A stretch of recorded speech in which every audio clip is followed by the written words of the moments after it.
오늘 이 시간 우리에게 주시는 하나님의 말씀은 구약 성경 사사기 9장 말씀입니다.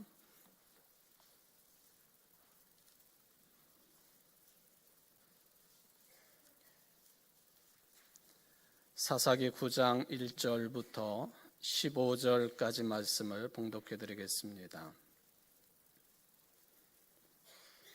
여룻바알의 아들 아비멜렉이 세겜에 가서 그의 어머니의 형제에게 이르러 그들과 그의 외조부의 집에 온 가족에게 말하여 이르되 청하노니 너희는 세겜의 모든 사람들의 귀에 말하라. 여룻바알의 아들 70명이 다 너희를 다스림과 한 사람이 너희를 다스림이 어느 것이 너희에게 나으냐. 또 나는 너희와 골육임을 기억하라 하니 그의 어머니의 형제들이 그를 위하여 이 모든 말을 세겜의 모든 사람들의 귀에 말하매 그들의 마음이 아비멜렉에게로 기울어서 이르기를 그는 우리 형제라 하고 바알보리 신전에서 은 70개를 내어 그에게 주매 아비멜렉이 그것으로 방탕하고 경박한 사람들을 사서 자기를 따르게 하고 오브라에 있는 그의 아버지의 집으로 가서 여룻바알의 아들 곧 자기 형제 70명을 한 바위 위에서 죽였으되 다만 여룻바알의 막내 아들 요담은 스스로 숨었으므로 남으니라. 세겜의 모든 사람과 밀로 모든 족속이 모여서 세겜에 있는 상수리 나무 기둥 곁에서 아비멜렉을 왕으로 삼으니라. 사람들이 요담에게 그 일을 알림해 요담이 그리심산 꼭대기로 가서 서서 그의 목소리를 높여 그들에게 외쳐 이르되 세겜 사람들아 내 말을 들으라. 그리하여야 하나님이 너희의 말을 들으시리라.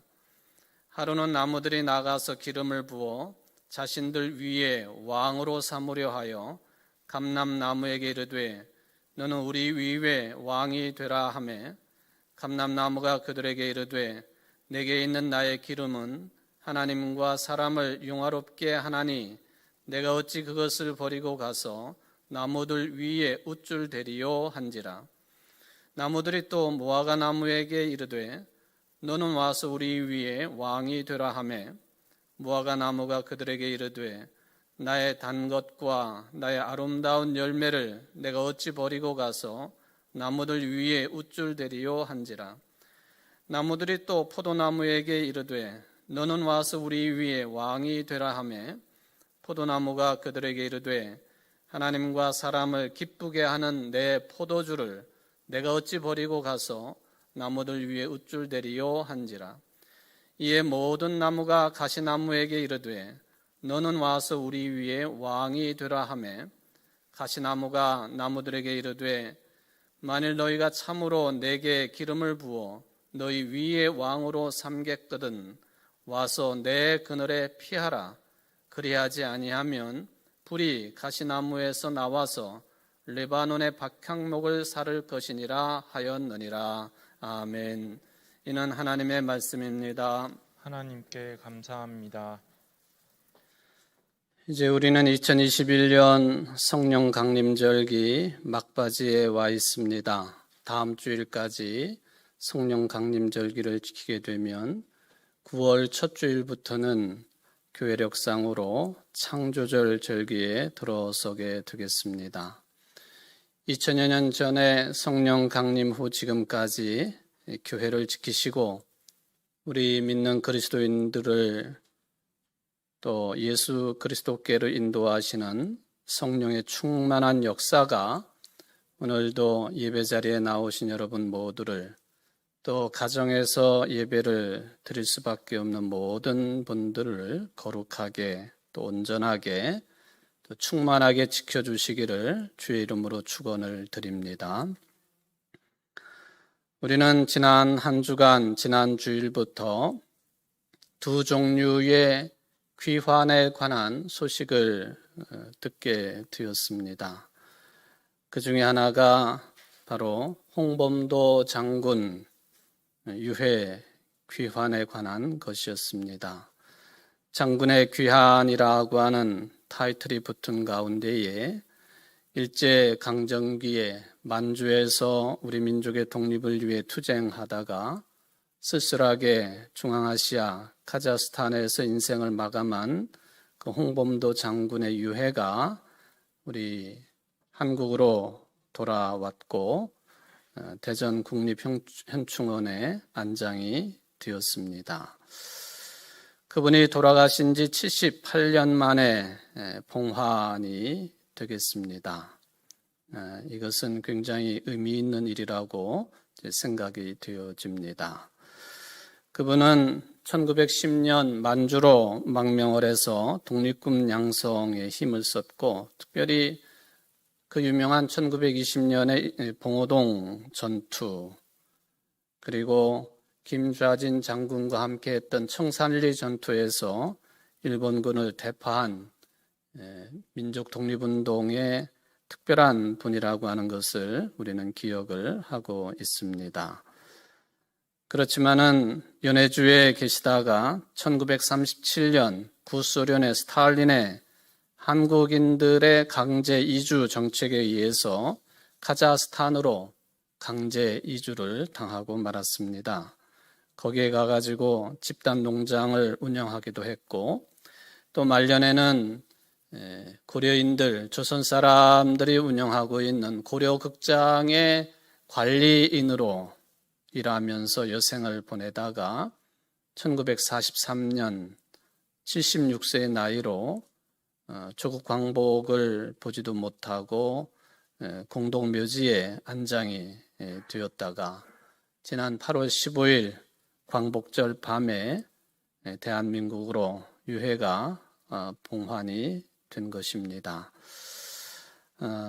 사망연도 기준으로 보면 78년 만이지만은 그 유명한 봉오동 또 청산리 전투 1920년 전투입니다만은 그 승리 이후에 101년 만에 이제 고국 땅으로 돌아온 일이 되겠습니다. 저는 이 중계를 직접 보면서 마음이 뭉클했던 기억을 가지고 있습니다. 또 하나의 귀환이 있었습니다. 우리 이승열 장로님이 기도 내용 속에 많은 내용으로 삼으셨습니다만은 바로 중앙아시아 또는 서남아시아 또는 중동 국가일 수도 있겠다라고 생각이 되어지는 아프가니스탄에 미군이 철수를 하고 그 자리에 20년 전에 쫓겨났던 이 탈레반이 다시 이제 카불을 비롯한 전국을 장악하는 탈레반의 귀환이라고 하는 일이 지난 주간에 있었습니다. 지난 20년 동안 2001년 9.11 미국 뉴욕의 세계무역센터 쌍둥이 빌딩이 비행기 폭격으로 말하자면 테러로 무너지고 또 전 세계를 호령하는 미국 국방부의 건물인 펜타곤이 또한 비행기 테러로 부서지는 9.11 테러 사건이 난 뒤에 아프가니스탄에 그 범인이 은닉해 있다라고 하는 그 점 때문에 미군이 이제 아프가니스탄 전쟁을 진행을 해서 20년의 세월이 흐른 것입니다. 20년 동안 자그마치 미군이 사망자가 2,300명이고 부상자가 2만 명에 달하는 전쟁 중의 전쟁이었습니다. 또 실제적으로 현실적으로 따져보면 미국이 이 아프가니스탄의 재건과 또 국방을 위해서 쏟아부은 돈이 도대체 얼마나 되느냐? 정확하지는 않겠습니다만 대충 달러로 따지면 2조 달러 정도 된다고 그럽니다. 2조 달러. 우리에게 100달러만 있어도 큰 돈이고 10,000달러만 있으면 정말 큰 돈입니다만 2조 달러. 우리나라 돈으로 환산을 하니까 2,230조 원. 20년 동안 2,230조 원을 쏟아 부었건만은 이게 제대로 된 나라가 세워지지 못했다 하는 그런 평가를 받게 되었습니다. 물론 아프가니스탄 사람들이 탈레반이 되었던 어느 누가 되었던 자주 독립을 이룬다고 하는 점에 있어서 하나의 이유를 댈 수는 있겠습니다만은 그게 제대로 된 정권이냐 또 리더십이냐 하는 문제 앞에서는 전 세계가 염려를 할 수밖에 없는 반평화적인 현상이 벌어졌다, 그런 이야기입니다. 여기 탈레반 1994년에 탄생을 합니다. 탈레반이라고 하는 이 명칭 자체가 신학생이라는 뜻이에요. 또는 구도자라고 하는 뜻을 가지고 있습니다. 우리와 같이 하나님을 믿는 그런 신학을 연구하는 사람들이 아니라 이슬람의 코란을 연구하는 성직자들이 되기 위한 신학생들, 이 사람들이 무기를 들고 이제 아프가니스탄을 지배를 하다가 20년 전에 쫓겨난 것이죠. 이 배경 속에는 구소련이라든지 미국이라든지 서구 열강이라든지 이런 그 강대국들의 장난과 입김이 엄청났었다라고 하는 것을 우리는 염두에 둬야 됩니다. 이유 없이 이런 일들이 벌어진 것은 아니지요. 근데 어쨌든 간에 이 고원 지방인데, 고원 국가인데 사상 유례가 없는 이상한 전쟁을 수십 년 동안 계속 해오고 있습니다. 이번에 탈레반이 귀환을 하고 다시 아프가니스탄을 장악을 함으로 인하여서 그 땅은 신비스러운 죽음의 땅이 되고 말았습니다. 왜 신비스럽다고 하느냐 하면은 이 고립무원의 아프가니스탄이 말이죠, 세계 유일의 초강대국인 미국과 또 미국과 동맹국들과 대항을 하는 전쟁을 했다고 하는 점에 신비스러운 일입니다. 마치 북한이 미국을 상대하는 것과 비슷한 꼴이 된다 하는 것이죠. 또한 세계에서 가장 가난한 나라가 세계 최대 부자 나라인 미국하고 또 미국을 물심양면으로 지원하고 있는 여러 나라를 상대로 싸우는 전쟁을 한 나라입니다. 뿐만 아니라 통신수단이 송두리째 파괴된 나라가 세계 최첨단 정보기술을 보유한 나라들과 맞서 거의 맨손으로 싸우는 전쟁하는 나라입니다. 또 오늘 설교하고도 매우 밀접한 관련이 있겠습니다마는 국민의 지원을 받지 못한 채 집권 세력의 군인들만으로 세계 최강의 다국적 연합군을 상대하는 전쟁을 한 나라, 신비스럽다고 하는 말이 어울릴지는 모르겠습니다만은 하여튼 이상한 현상이 이 아프가니스탄에서는 계속 벌어지다가 이번에 미군이 철수함으로 인하여 아주 극우적이고 매우 보수적인 신앙 집단인 탈레반이 정권을 탈출을 하는 탈레반의 귀환이 이루어졌다 하는 거예요. 도대체 세계 열강들이 그 나라 먼지투성이이고 정말 꼬질꼬질해 보이는 그 나라에 그렇게 관심을 가지고 집중을 하는 이유가 뭘까? 다른 여러 이유도 있겠습니다만은 그 옛날 신라로부터 저 유럽까지 이어졌던 실크로드의 중간 기착지가 아주 주요한 통로가 아프가니스탄이에요.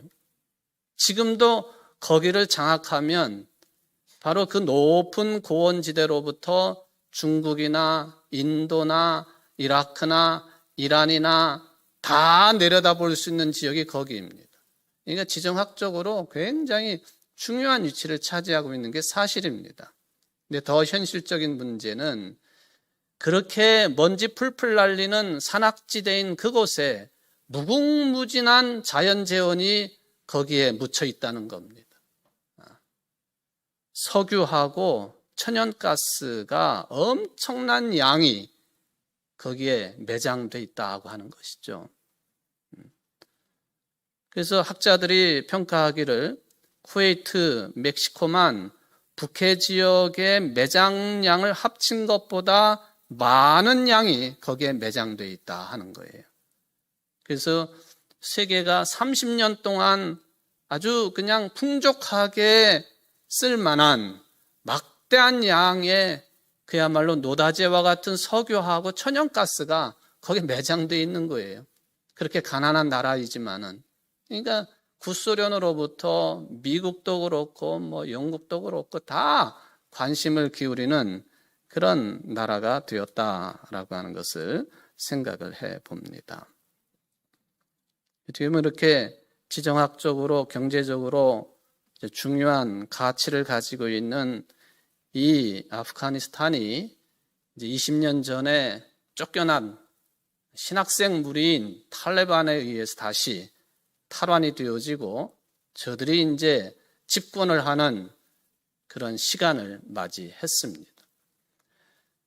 장로님께서 참 안타까운 마음으로 기도의 내용으로 삼으셨습니다만 그렇게 되자 지난 20년 동안 거의 미국의 지배하에 있으면서 자유를 만끽하고 또 사는 게 이런 건가 보다 하면서 살았던 아프가니스탄 사람들이 탈출을 하기 시작을 했습니다. 군용 수송기를 이용한 탈출, 또 수백 킬로를 걸어가는 육로를 통한 탈출, 수단 방법을 가리지 않는 것이죠. 그렇게 지금 저 사진은 군 수송기 아무것도 그 속에 설치가 되어 있지 아니하고 사람들만 빼곡하게 들어차 있는 저런 군 수송기를 타고 탈출을 합니다. 저게 자그마치 600명이 넘는 사람들이 꼼짝도 못하고 저렇게 앉아가지고 제3국으로 가야 되는 것이죠. 군 수송기가 이륙을 위해서 활주로를 달릴 때 저렇게 수많은 사람들이 나도 태워달라고 뛰쫓아가고 앞에서 가로막고 비행기 날개로 올라가고 심지어는 바퀴에 매달리고 제3국에 가가지고 조사를 해보니까 바퀴에 끼어가지고 죽은 사람 시신이 나타나고 지금 이런 아비규환이 지금 아프가니스탄에서 벌어지고 있었고 또 앞으로도 어떻게 전개가 될는지 누구도 예상할 수가 없겠습니다. 우리야 아프가니스탄에서 죽어도 좋지만은 우리 자식들만이라도 서방의 자유로운 나라에 가서 살 수 있도록 해달라고 부모들이 난리입니다.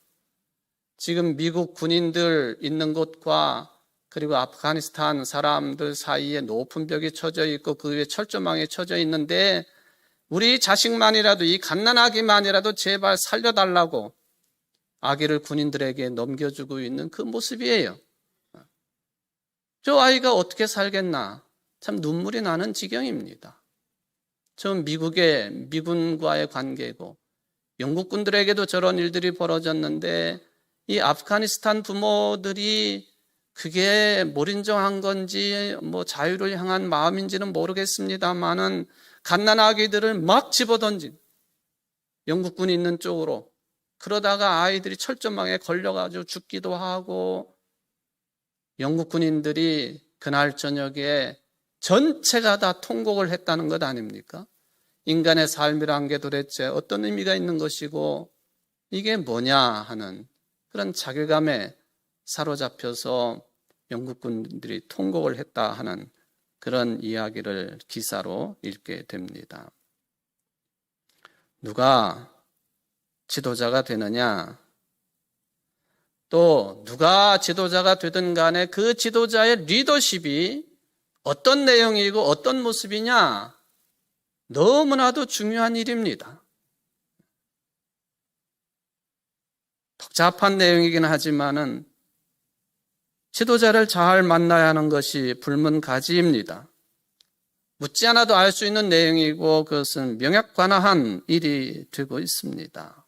저는 그런 차원에서 고대 이스라엘, 성경에 기록되어 있는 이스라엘의 상황을 좀 언급을 해 보려고 합니다.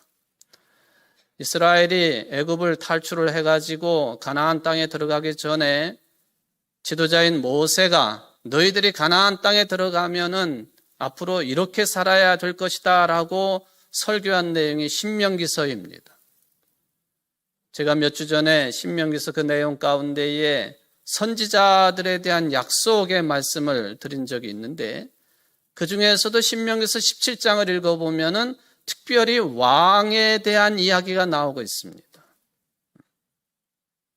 그 중에서도 이런 자격을 가진 왕이어야 된다라고 하는 그런 말씀이지요.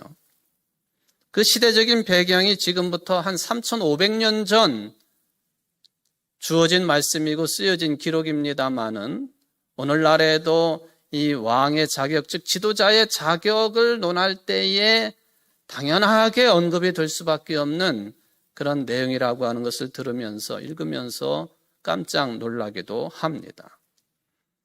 모든 자격 가운데 가장 기본적인 원칙은 뭐냐 하면은 이스라엘의 왕은 하나님이 반드시 택한 자라야 된다 하는 것이. 다른 나라까지 이야기할 수는 없겠습니다만은 이스라엘의 왕은 반드시 하나님의 택함을 받아야 된다 하는 것이죠.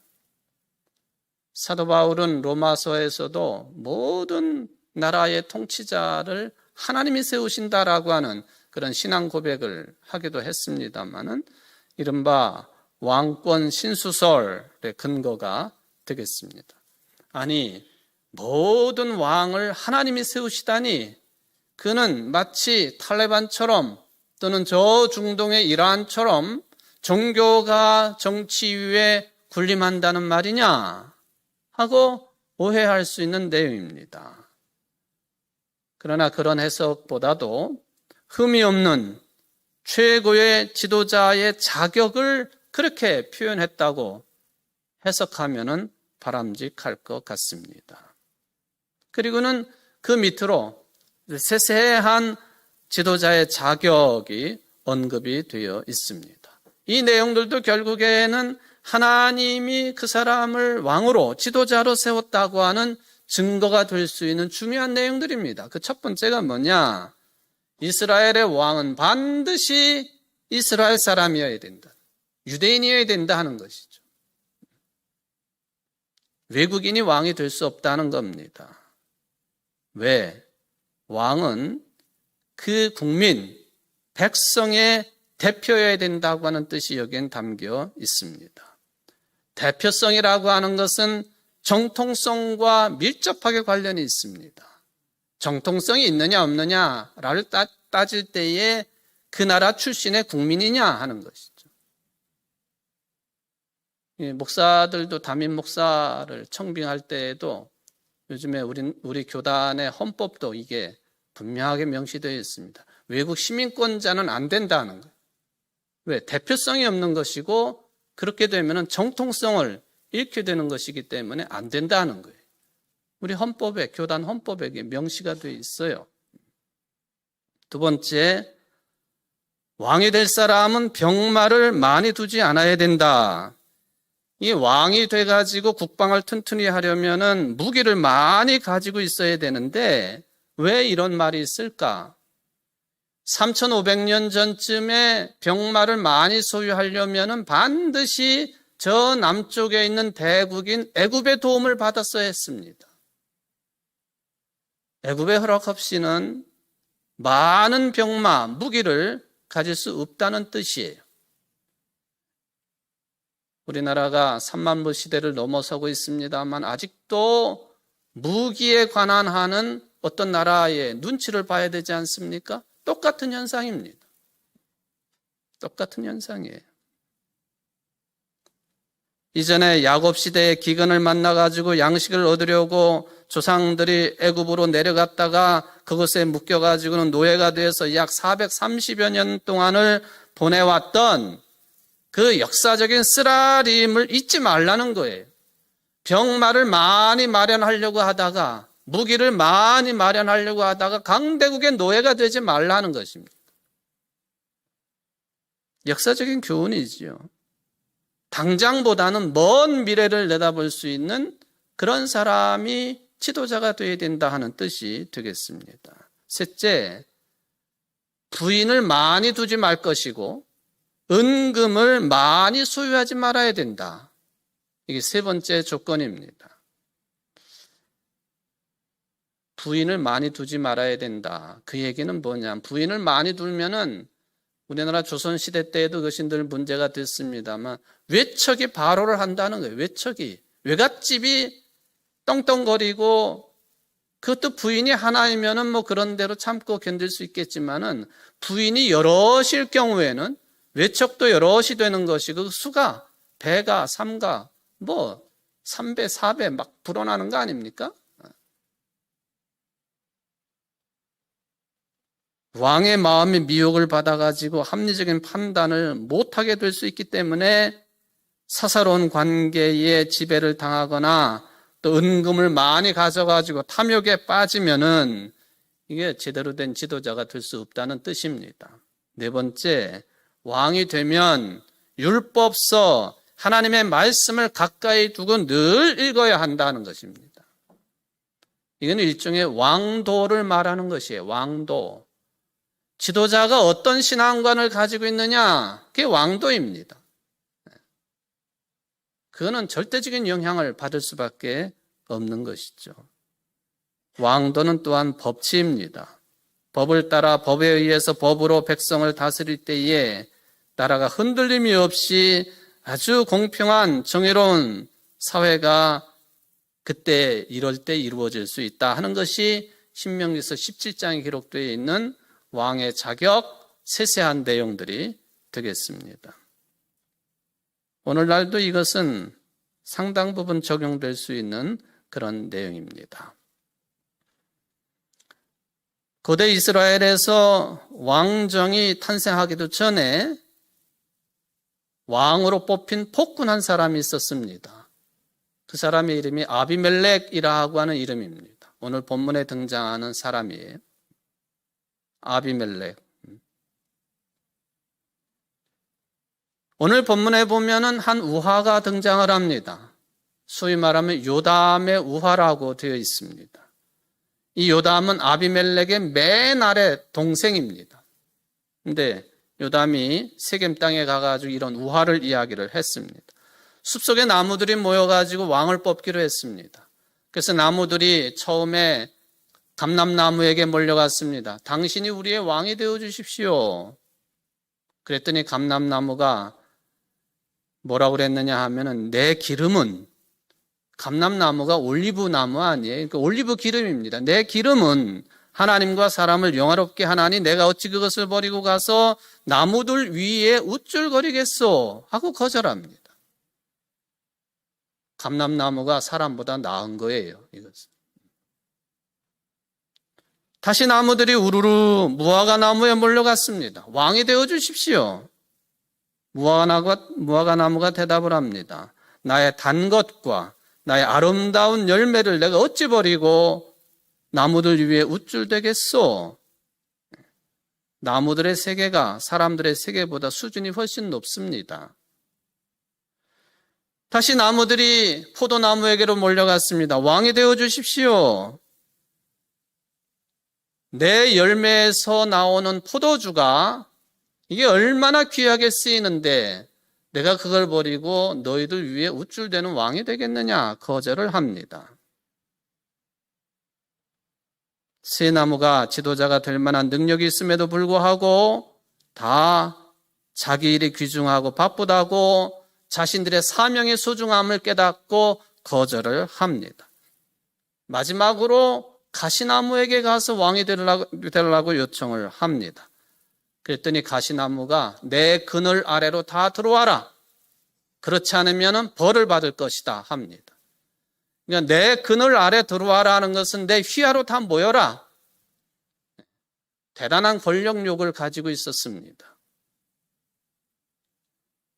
그래서 가시나무가 왕이 되었다 하는 이야기죠.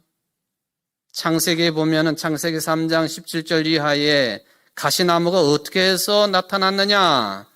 죄를 범한 인간에 대한 저주의 결과로 탄생한 나무가 가시나무입니다. 바로 예수님께서는 이 가시나무의 그 줄기를 가지고 엮은 가시 면류관을 쓰시고 십자가상에서 돌아가시지 않았습니까? 인간 죄의 결과에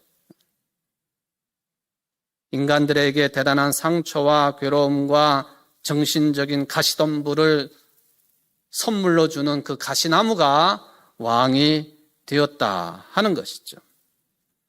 요 우화만 들어보면은 평범한 내용이에요. 그런데 성경의 앞뒤 기록을 읽어보면요, 이 우화가 엄청난 내용이라고 하는 것을 확인을 하게 됩니다. 앞부분에 보면은 아비멜렉이 세겜 땅을 중심으로, 즉 외가가 살고 있는 세겜 땅 사람들을 중심으로 거기서 왕이 돼가지고는 다시 그의 아버지가 누구냐 하면은 기드온이에요. 기드온의 300명의 용사 아시잖아요. 사사 기드온입니다. 그런데 이 사사 기드온이 부인을 여럿을 둔 거예요. 그러니까 신명기 17장에 완전히 어긋나는 짓을 한 사사였습니다. 그러니까 자식이 아들만 70명이에요. 70명. 아비멜렉이 세겜 땅에서 왕이 된 다음에 다시 아버지 있는 곳에 가가지고는 이 70명을 다 한 바위에서 다 쳐 죽였습니다. 가시나무와 같은 아비멜렉의 탄생이죠. 그런데 다행스럽게도요, 제일 막내인 요담만 그 죽음을 피해 살아남았습니다. 사람들이 이 막내 아들 요담에게 가가지고는 아비멜렉 형이 어떤 짓을 했는지 다 이야기를 해주니까 요담이 아비멜렉을 왕으로 세웠던 외갓집이 있는 그 세겜 땅에 가가지고 한 얘기가 요담의 우화, 나무들에 관한 이야기였습니다. 그 이야기를 할 때 얼마나 겁났겠어요. 심장이 쫄깃쫄깃했을 겁니다. 모두 다가 아비멜렉을, 그 무지막지한 형 아비멜렉을 왕으로 모시겠다고, 그리고는 이방신 산당에서 그 많은 돈을 끌어다가 아비멜렉이 깡패들을 동원하는데 물질까지 제공을 한 이 세겜 사람들 앞에서 가시나무 이야기를 한 거예요. 못된 놈이 왕이 되었다, 지금 그 이야기거든. 아주 무서운 이야기를 무서운 사람들 앞에서 해놓고는 요담은 싹 사라져 버렸습니다. 깜짝같이 사라져 버렸습니다. 이 요담의 우화에는 악한 권력자에 대한 비판과 저항이 담겨 있습니다. 마치 아합 왕을 찾아가서 나봇의 죽음을 고발한 예언자 엘리야처럼, 마치 우리아를 죽인 다윗을 비판하는 선지자 나단 이야기처럼 일맥상통한 이야기가 요담의 우화 이야기가 되겠습니다. 이처럼 누군가 위에 군림하면서 지배하려고 하는 욕망은요, 인류가 죄를 범한 일에 갖게 된 강력한 욕망 중에 하나입니다. 그래서 사사기는 이 우화를 통해서 다른 사람 위에 군림하고 지배하고자 하는 것은 죄라, 또 저주의 결과라고 하는 이 역사적인 암시를 우리에게 던져줍니다. 왕에 관한 다른 이야기가 또 있습니다. 구약성경 사무엘상 8장 이야기이죠. 오늘 사사기 본문과 비교해서 읽어볼 만한 내용입니다. 사무엘상 8장에 가보면은 사사 시대의 마지막 사사인 한나의 아들 사무엘 선지자 이야기가 나옵니다. 사무엘 유명한 선지자죠. 사사고. 그런데 이 사무엘에게는 자연스럽게 자기의 일을 물려줄 만한 두 아들들이 있었습니다. 첫째가 요엘이고 둘째가 아비야였습니다. 이 둘이 역시 아버지처럼 브엘세바에서 사사 노릇을 하고 있었습니다. 당시에는 사사가 되고 지도자가 되는 것은 세습이에요. 세습. 아버지를 이어서 아들들이 하는 거예요. 그런데 이 두 아들들은 아버지의 길을 따르지 않고 돈벌이에만 눈이 멀었고 뇌물을 받고 재판을 치우치게 하는 사람들로 평가가 되었습니다. 그렇게 되니까 백성들의 대표인 장로들이 사무엘에게 몰려갔습니다. 당신들의 아들들을 기대했는데, 뛰어난 지도자가 되기를 기대했는데 꼴을 보니까 돈만 좋아하지, 돈 받고 재판을 어그러지게 하는 그걸 보니까 당신의 길을 따르지 않으니 우리에게 지도자가 필요하니 왕을 세워주시오 하고 장로들이 사무엘에게 요청을 합니다. 보소서, 당신은 늙고 당신의 아들들은 당신의 행위를 따르지 아니하니 모든 나라와 같이 우리에게 왕을 세워 우리를 다스리게 하소서. 매우 현실적이고 당연하고 이해가 될 만한 요청이었습니다. 이미 애굽 땅에서 수백 년 동안 바로를 중심으로 하는 왕정 체제를 경험을 했고 신격화된 왕을 본 이스라엘 백성들의 요청이 되겠습니다. 현실적으로 어려움이 있죠. 주변 나라들은 다 왕으로 통치가 되고 있는데, 그리고 막강한 군사력을 상비군으로 유지를 하고 있는데, 우리는 사사들을 통해서 전쟁도 해야 되고 법률도 다뤄야 되고 왕처럼 통치도 해야 되고 한 사람이 다역을 감당을 해야 되니 이거 역부족입니다. 또 군인 조직도 마찬가지입니다. 저 나라들은 다 언제라도 군인을 동원할 수 있는 상비군 체제인데 우리는 전쟁 때만 일하던 사람들을 뽑아가지고 군인으로 내보내니 예비군 체제 가지고는 안 되겠습니다. 우리에게 왕을 주시고 그리고 상비군 체제를 마련할 수 있도록 해주시오. 이게 백성들 대표 장로들이 사무엘에게 한 요청입니다. 사무엘이 굉장히 기분 나빠했습니다. 아니 이것들이 내 리더십을 의심하는 것인가 하는 인간적인 생각도 했을 것입니다. 그런데 사무엘이 기분 나빠한 더 본질적인 이유가 있었습니다. 사무엘이 이 문제를 가지고 하나님 앞에 기도를 하고 하나님 앞에 기도 응답을 받았습니다. 그 응답의 내용이 뭐냐 하면은 백성이 네게 한 말을 다 들으라. 이는 그들이 너를 버림이 아니요 나를 버려 자기들의 왕이 되지 못하게 함이니라. 내가 그들을 애굽에서 인도해낸 날부터 오늘까지 그들이 모든 행사로 나를 버리고 다른 신들을 섬김같이 내게도 그리하는도다. 그러므로 그들의 말을 듣되 너는 그들에게 엄히 경고하고 그들을 다스릴 왕의 제도를 가르치라. 하나님께서 울분에 찬 사무엘의 기도에 대해서 이렇게 응답하신 겁니다. 백성들이 네게 한 말을 다 들어줘라. 그러면서 하나님이 하신 말씀이 뼈에 사무치는 이야기예요. 그들이 선지자 사사인 너를 버리는 것이 아니라 그들이 나를 버린 것이다. 그리고 나로 하여금 이 백성의 왕이 되지 못하게 하는 것이다. 이게 하나님의 응답이었습니다. 너를 버린 거라고 생각해서 섭섭해하지 말라. 아니야. 백성들의 왕인 여호와 하나님이 나를 버린 것이다. 그게 하나님의 응답입니다. 우리가 사사기를 통해서 요담 우화를 들었습니다마는 전국을 찌르는 우화라고 보여집니다. 그러면은 당신 이건희 목사는 정치가 필요 없다고 하는 생각입니까? 하고 질문이 가능하겠죠. 저는 정치가 백해무익하다고 생각하지는 않습니다. 따라서 정치 혐오주의에 빠져서도 안 되는 것이죠. 옳지 않습니다. 그것은 인류의 역사 가운데 지금까지 어느 나라든지 대표가 있어가지고 지도자 역할을 하게 되어 있습니다.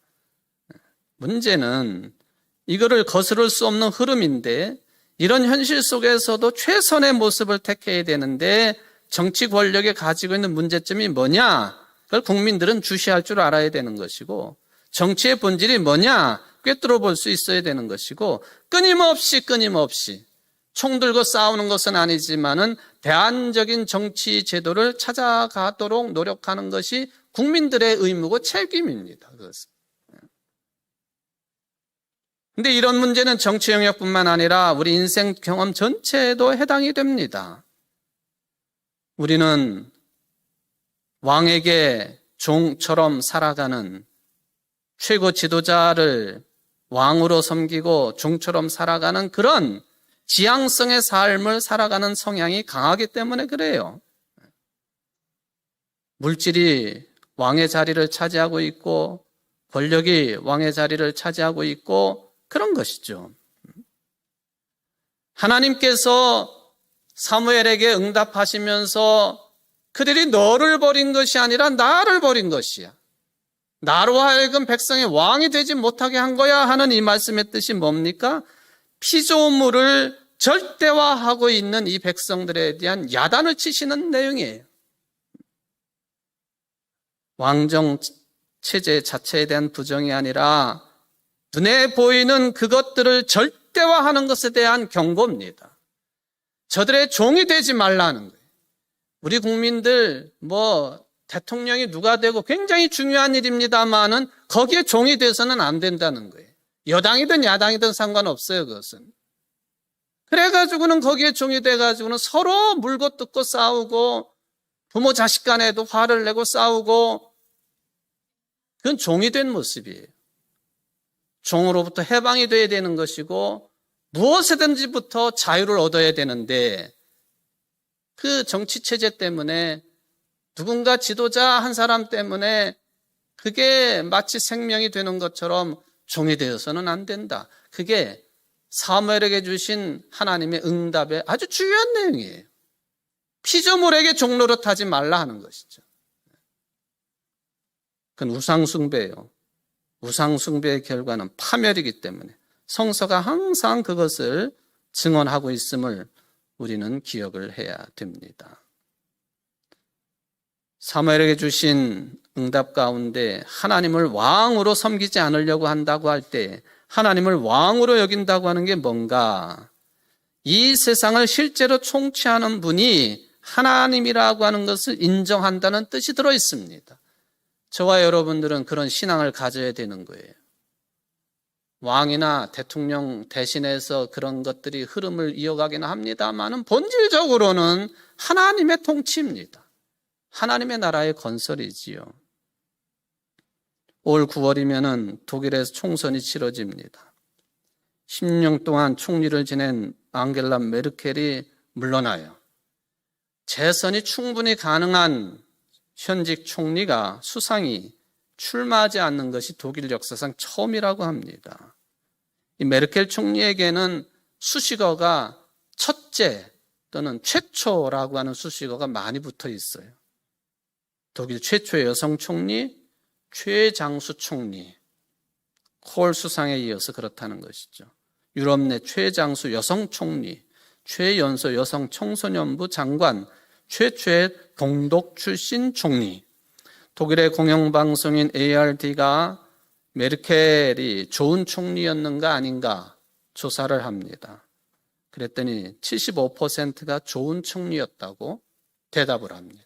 20%가 그렇지 않다 합니다. 시사주간지 슈피겔이 또 조사를 합니다. 도대체 메르켈의 어떤 면이 좋은가? 그의 실력이 좋다. 78%. 강한 리더십을 가지고 있다. 77%. 신뢰할 만한 인물이다. 71%입니다. 여러분, 우리가 기록을 통해서 기억을 하고 있습니다만은 1954년 동독이 공산주의가 되고는 동독의 수많은 사람들이 민주주의 국가인 같은 동족이지만 베를린 장벽을 넘어서서 서쪽으로 행진을 합니다. 탈출을 하는 거죠. 탈출.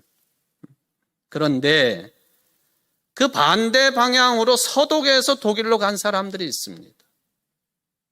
이건 아주 유명한 이야기예요. 수백 가구의 사람들. 그 사람들이 누구였느냐? 보네퍼 목사의 정신을 따르는 사람들이에요. 보네퍼 목사의 정신을 따라가지고 제국교회를 섬기던 사람들이 아니라 고백교회를 섬기던 목회자와 가족들 수백 명이 반대로 서독에서 동독으로 행진을 했습니다. 동독 가 살겠다는 거예요. 그 중에 호르스트 카스너라고 하는 목사가 있었는데 목사 품에는 강보에 쌓인 어린 딸이 있었습니다. 이 목사는 동독으로 가면서 종교가 탄압을 받는 공산주의 치하라고 하는 것을 잘 알고 갑니다. 고난의 운명을 받아들입니다. 동독에 가가지고 목회가 허락이 되면 목회를 할 것이고 허락되지 않으면 평범한 동독의 인민으로 성실하게 살아갈 것을 다짐을 하고 갑니다. 그의 품에 안겨서 갓난아기 모습으로 동독을 갔던 그 아이가 바로 지금의 앙겔라 메르켈 총리입니다. 보네포 목사의 정신을 따른 아버지의 품에 안겨가지고 고백교회 성직자의 일환의 가족으로 동독으로 간 거예요. 다른 사람들은 다 소독으로 오는데. 비밀경찰이 항상 이 집안을 지목하고 지킵니다. 히틀러 독재에 저항을 하다가 사형을 당한 디트로이 보네포 목사의 삶을 강조하면서 기독교인의 적극적인 정치 참여를 주장한 인물이었습니다. 그 딸이 지금 독일의 총리예요. 총리. 이 메르켈 총리의 리더십이 많이 회자가 됩니다. 메르켈리즘이라고 하는 말이 생겨났고 메르켈하다 그런 말도 생깁니다. 메르켈하다. 말하자면은 우리 유승문 장로님이 노래를 잘해요. 그러면 다른 사람 노래 잘하는 사람 보고 유승문하다 그렇게 말하는 거예요. 메르켈하다 좋은 의미예요. 그의 실력과 실적, 위기에 강한 리더십, 신뢰 리더십, 성평등 사회를 추구하는 리더십, 소통의 리더십, 입는 옷이 항상 비슷해요. 총리 공간에 들어가지도 않아요. 월세를 내는 아파트에 계속 삽니다. 시장에서 장을 보고 요리를 하고 보통 시민처럼 살아갑니다. 언론이 묻습니다. 왜 항상 같은 옷만 입고 다니느냐고. 나는요, 모델이 아니에요. 그게 그분의 답변이에요. 우리나라에는 이런 정치인이 왜 없을까? 요담 우화를 다시 말씀을 드립니다. 왕이 되기를 원치 않았던 나무들의 공통점은 자신들의 존재 근거를 외부에서가 아니라 자기 속에서 찾았습니다. 남 앞에서 우쭐대는 방식으로 사는 게 아니라 기름을 내고 과일을 맺으면서 포도주를 내면서 사는 것, 그것이죠. 이것보다 더 가치 있는 일이 없는 거예요. 이런 일을 찾는 사람은 자기를 높이는 엉뚱한 일에 눈을 돌리지 않는 법이에요. 말도 되지 않는 사람들이 뭐 되겠다고 떠드는 그런 세상이 아니라는 거죠.